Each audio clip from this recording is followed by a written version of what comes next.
nothing can be worse than what he was going through in Cleveland.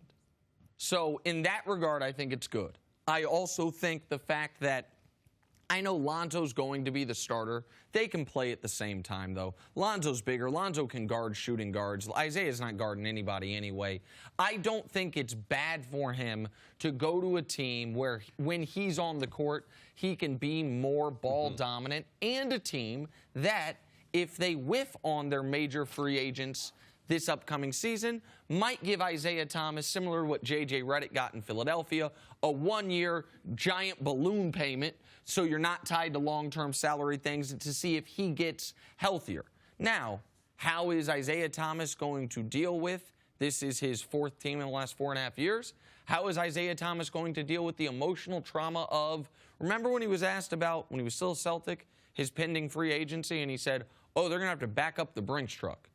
Well, that Brinks truck got robbed, and when it's showing up to your house, there's not a lot of money left. It's now a Fiat. Yeah, I mean, how is he going to deal with that? And not to, speak the name that shall not be spoken, but Isaiah Thomas, LeVar Ball, collision course. How he is going to deal with that when he plays the same position as Lonzo. None of this is ideal for Isaiah. None of the last few months has been ideal for Isaiah. And he has done some of that has been self-inflicted. Some of that was totally beyond his control. But now he gets something of a fresh start for the last 30 games. Right. It's hard to imagine that things could get worse, but things just got worse for him. Oh. Yeah. Oh, things just got a lot worse. Because now you talked about, okay, what could be worse for him? What if he got hurt again? We haven't seen him healthy. That 29 he got in Boston is in a distant future. All right? He is trying to get, in his distant past, he is trying to get paid. Forget about playing for a winner and everything. Isaiah, man, wants to get paid. He's never gotten paid in his NBA career, substantially a long-term security contract. Also, man, he should have got traded to the East because, Jenna, you and I were sitting here discussing it.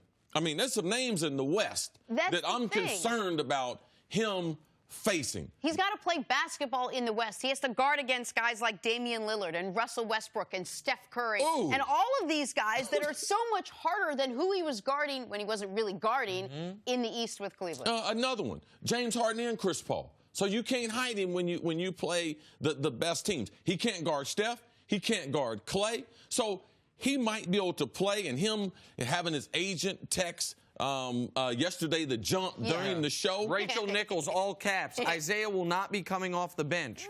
You stop making demands.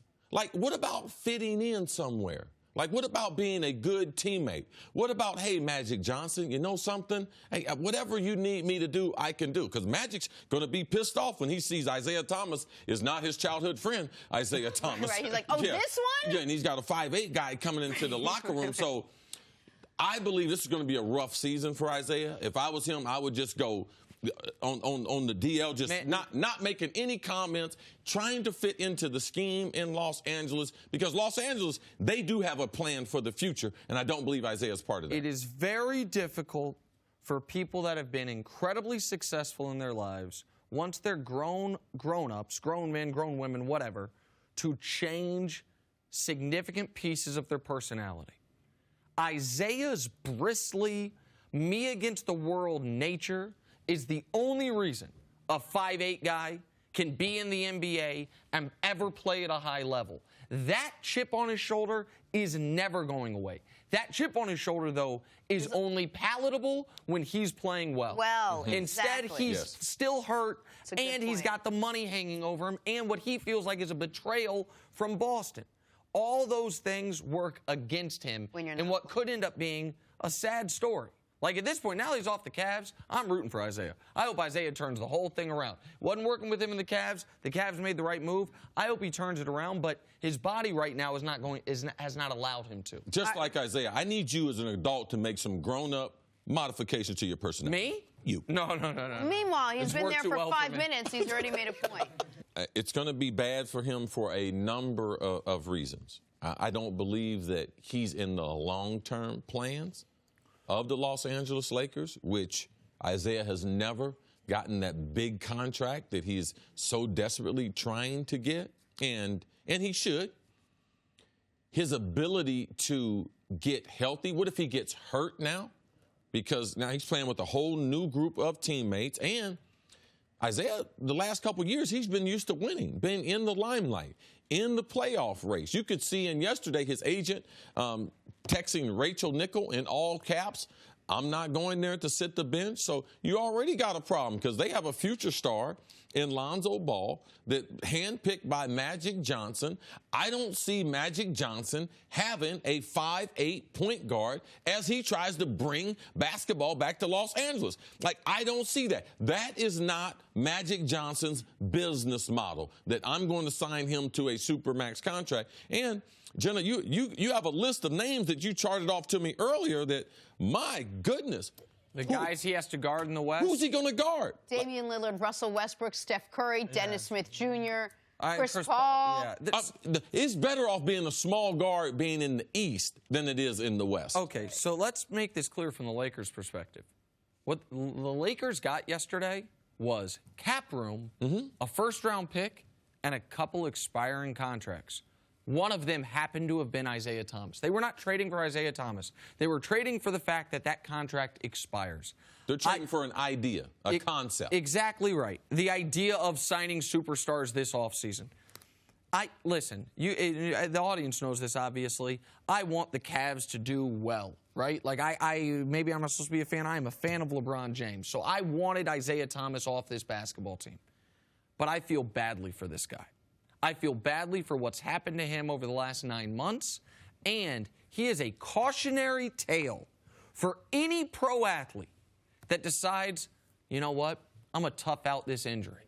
You know what, I'm going to put the team in front of myself because they'll take care of me in the end. Isaiah Thomas never made big NBA money. Isaiah Thomas knew he was 1 year away from free agency and knew he hurt his hip. But he also knew the Celtics were fighting for the 1 seed and then potentially fighting to make the finals. He thought, I'm going to be a Celtic for life from here on out anyway. I'll push through it. I'll push through it after my sister passes away tragically. I'll push through a broken tooth to go along with my bad hip. And what he got for that was traded to Cleveland. He was the odd man out in Cleveland through some of his own doing and some of his own comments. But mostly the reason it didn't work was because he wasn't playing well because of his hip. And now he's with the Lakers, where he's not even a starter, where he wasn't even wanted. And the question is he ever going to get paid? As opposed to if he had done what I bet some people close to him were telling him to do last year. Shut it down, man. Shut it down. You're not healthy. The trade doesn't go through if he shuts it down?